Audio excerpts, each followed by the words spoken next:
Magical door and golden गोट। एक दिन रात के समय शंभू नाम का एक बहुत ही खतरनाक बदमाश चोर गांव में चोरी करने के लिए जंगल के रास्ते से गांव जा रहा था।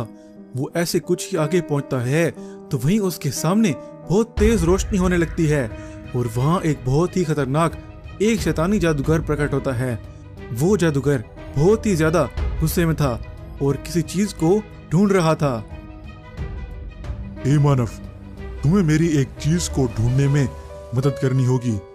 अगर तुमने मुझे ना कहा तो मैं इसी वक्त तुम्हारा काम तमाम कर दूंगा। अगर तुम मेरी मदद करोगे तो मैं तुम्हें बाद में बहुत सारा सोना दूंगा। बताओ क्या कहते हो? पहले शंभू बहुत डर गया, लेकिन फिर उसे सोना मिलने की बात सुनकर उसे बहुत लालच आ गया। हाँ ठीक है, मैं तुम्हारी मदद करूंगा। बताओ अब क्या करना है? जादुई सोने की बकरियों के टापू पर एक बहुत ही शक्तिशाली मणि रखी हुई है। जो मिल जाए तो मैं महाशक्तिशाली और अमर हो जाऊंगा। लेकिन उस टापू पर एक बहुत ही शक्तिशाली कवच है। पहले उस कवच को तोड़ना पड़ेगा। मैं एक आदमी को जानता हूँ जो उस कवच को तोड़ने के लिए कुछ बना सकता है। मैं तुम्हें उसके पास ले चलता हूँ। बहुत दूर समंदर के बीच में वो सोने की बकरियों वाला वो टापू था। वहाँ पर बहुत सारी सोने की बकरियां रहती थीं और वहाँ पर उनकी एक रानी भी थी। उस टापू के बीच में ही वो शक्तिशाली मणि रखी हुई थी। वो शैतानी जादूगर हमारी इस मणि को छीनना चाहता है। वो हमारी ये मणि लेने के लिए किसी भी समय आता ही होगा। हमें अपनी इस मणि को सुरक्षित रखने के लिए कोई प्लान बनाना होगा। शंभू उस जादूगर को जीवन लाल नाम के एक साइंटिस्ट के पास ले जाता है। हमें एक शक्तिशाली कवच को तोड़ना है। उसके लिए हमें कुछ बना दो। हम तुम्हें तुम्हारी मुंह मांगी कीमत देंगे। ये काम है तो थोड़ा मुश्किल, लेकिन मैं तुम्हें कल दूंगा। कल तुम आ जाना और ले जाना, लेकिन इसके लिए मैं पैसे ज्यादा लूंगा। ऐसे अगले दिन शंभू और वो जादूगर उसके पास दोबारा जाते हैं और वहां पर उस साइंटिस्ट ने उस कवच को तोड़ने के लिए वो मशीन बनाकर रखी हुई थी। ये लो, ये मशीन बहुत शक्तिशाली है। इसे उस कवच के पास ले जाओ। वो कवच इसकी पावर से खुद ही टूट जाएगा। मेरा काम तो हो गया। अब मुझे तुम दोनों में से किसी की भी जरूरत नहीं। वैसे वो जादूगर अपनी शक्ति से उस साइंटिस्ट और शंभू दोनों को नष्ट कर देता है। वो जादूगर उस मशीन को टापू पर ले जाता है तो वहीं वो कवच टूट जाता है। उस कवच को तोड़कर वो जादूगर उस टापू की सोने की बकरियों पर हमला करने लगता है। ये सब वहां की रानी भी देख लेती है और उस शक्तिशाली मणि को एक सोने की बकरी के अंदर छुपा देती है। तुम इस मणि को कहीं दूर ले जाओ और इसे सुरक्षित रखो। वहीं वो सोने की बकरी उस मणि के साथ वहां से गायब हो जाती है। जंगल में मोहन नाम का एक चरवाहा अपनी बकरियों को लेकर अपने गांव वापस जा रहा था तो वहीं पीछे से जादुई दरवाजा खुलता है और उसमें से एक सोने की बकरी भागती हुई निकलती है और मोहन की बकरियों के साथ मिल जाती है और कुछ देर में वो साधारण बकरी जैसी बन जाती है। मोहन जब अपनी बकरियों को घर ले जाता था तो वो उन्हें गिनता था। उस दिन जब उसने गिना तो एक बकरी ज्यादा थी। वहीं वो बकरी सोने की बकरी में बदल गई और बोलने लगी, मैं कोई साधारण बकरी नहीं हूँ। मुझे एक शैतानी जादूगर ढूंढ रहा है, इसलिए मैं तुम्हारी बकरियों के बीच में छुप गई। आज रात जब पूरा चांद होगा, मेरे अंदर जो भी मणि है उसकी शक्ति 100 गुना बढ़ जाएगी। इससे मैं उस जादूगर को हरा पाऊंगी। मुझे अब सिर्फ पूरा चांद निकलने का इंतजार है। वहीं रात हो जाती है और वो जादूगर उस बकरी को ढूंढते ढूंढते मोहन के घर तक पहुंच जाता है और उसे वो बकरी दिख जाती है। अब कहाँ जाओगी बच के? आज तो मैं तुम्हारा काम तमाम कर दूंगा और वो मणि मेरी हो जाएगी। वहीं पूरा चांद निकल चुका था और उस मणि की शक्ति 100 गुना बढ़ चुकी थी। जैसे ही वो जादूगर उस बकरी पर हमला करता, उस बकरी पर उसका कोई असर नहीं होता। वहीं वो बकरी उस मणि की पूरी शक्ति इस्तेमाल करती है और उस जादूगर पर हमला कर देती है और पहले ही हमले में वो जादूगर नष्ट हो जाता है। बाद में उस जादूगर को हराने के बाद वो बकरी मोहन से, तुमने मेरी मदद की थी, इसके बदले मैं तुम्हें कुछ देना चाहती हूँ। वो बकरी अपनी शक्ति से बहुत सारा सोना बनाती है और मोहन को देती है। बाद में मोहन उस सोने को बेचकर अपना एक बहुत बड़ा व्यापार शुरू करता है और एक बहुत बड़ा बंगलो बनवाता है और महंगी महंगी कार्स भी खरीदता है। Magical golden elephant house. एक दिन रात के समय चंबल के जंगल में एक बहुत बड़ी गुफा के अंदर बहुत तेज रोशनी होती है और उस रोशनी के अंदर से एक सोने का हाथी बहुत तेजी से भागते हुए निकलता है।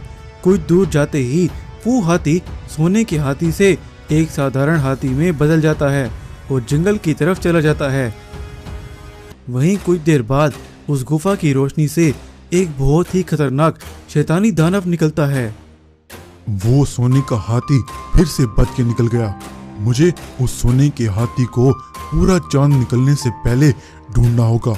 वो हाथी इसी जंगल में कहीं पर छुपा हुआ है। जल्द से जल्द उसे ढूंढना पड़ेगा। वो दानव ये कहकर एक शिकारी के रूप में बदल गया और उस सोने के हाथी को ढूंढने के लिए जंगल की तरफ जाने लगा। वहीं उस जंगल में संदीप नाम का एक लड़का रहता था। संदीप वहाँ जंगल में बचपन से रह रहा था, तो उसने जंगल के जानवरों को अपना दोस्त बनाया हुआ था। वो उन जानवरों को खाना खिलाता और पूरा दिन उनके साथ रहता और जब भी कोई जानवर घायल होता संदीप उसकी मदद करता। एक दिन जंगल में एक बहुत ही खतरनाक शिकारी अपने साथ बहुत सारे गुंडों को लेकर आ जाता है और वो जंगल के हाथियों को पकड़ने लगता है। जल्दी से इन सारे हाथियों को पिंजरे में डालो। आज रात पूरा चांद निकलने से पहले उस सोने के हाथी को पकड़ना है। अगर वो हाथी आज रात तक मुझे नहीं मिला तो मैं तुम सबको नहीं छोड़ूंगा। ये सब छुपकर संदीप भी देख रहा होता है और कुछ सोचने लगता है। ये शिकारी तो मुझे बहुत खतरनाक लग रहा है। मुझे किसी भी तरह से इस शिकारी से इन हाथियों को बचाना होगा। ऐसे वो शिकारी कुछ हाथियों को पकड़कर पिंजरे में डाल के अपने साथ ले जाता है। संदीप उन शिकारियों की गाड़ी के पीछे भागने लगता है। संदीप उनका पीछा करता है, लेकिन वो शिकारी अपनी गाड़ी को तेज भगाकर वहां से निकल जाते हैं। वो शिकारी तो बहुत दूर निकल गए।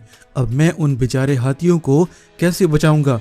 मुझे उन हाथियों को बचाने के लिए कोई प्लान बनाना होगा। वो ऐसे बोल ही रहा था कि उसे पास की झाड़ियों से कुछ आवाज आती है। संदीप वो आवाज सुनकर वहां चला जाता है। जब संदीप वहां पहुंचता है, वहां पर एक घायल हाथी जमीन पर पड़ा हुआ आवाजें निकाल रहा होता है। लगता है इस बेचारे हाथी को भी उस शिकारी ने घायल किया होगा। मुझे इस हाथी की मदद करनी होगी।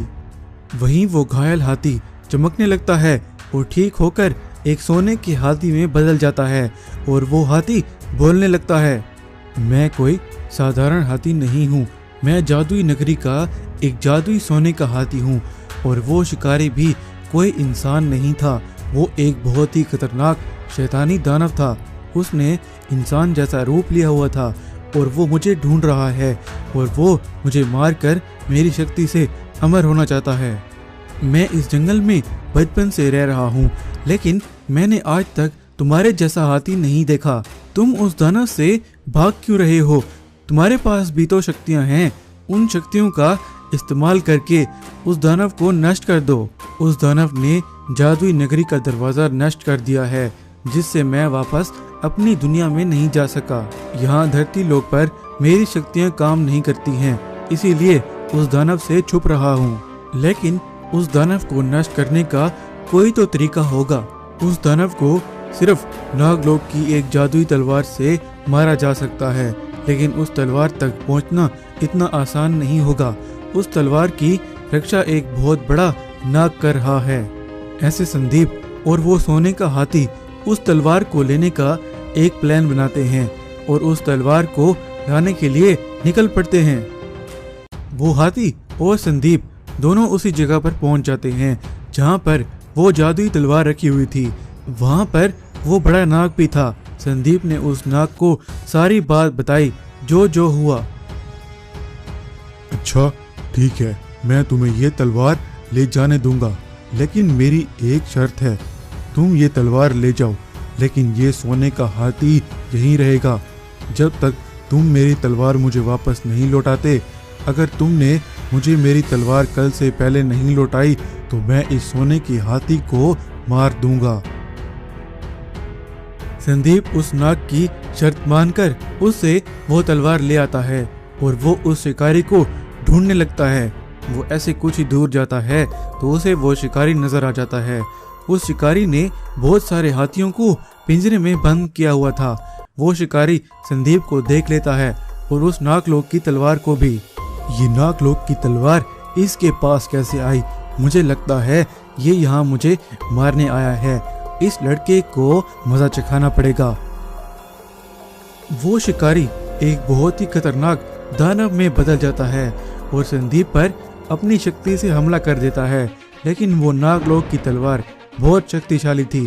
संदीप पर दानव की कोई भी शक्ति का असर नहीं होता। संदीप उस तलवार की पूरी शक्ति से उस दानव पर हमला कर देता है और पहले ही वार में वो दानव नष्ट हो जाता है।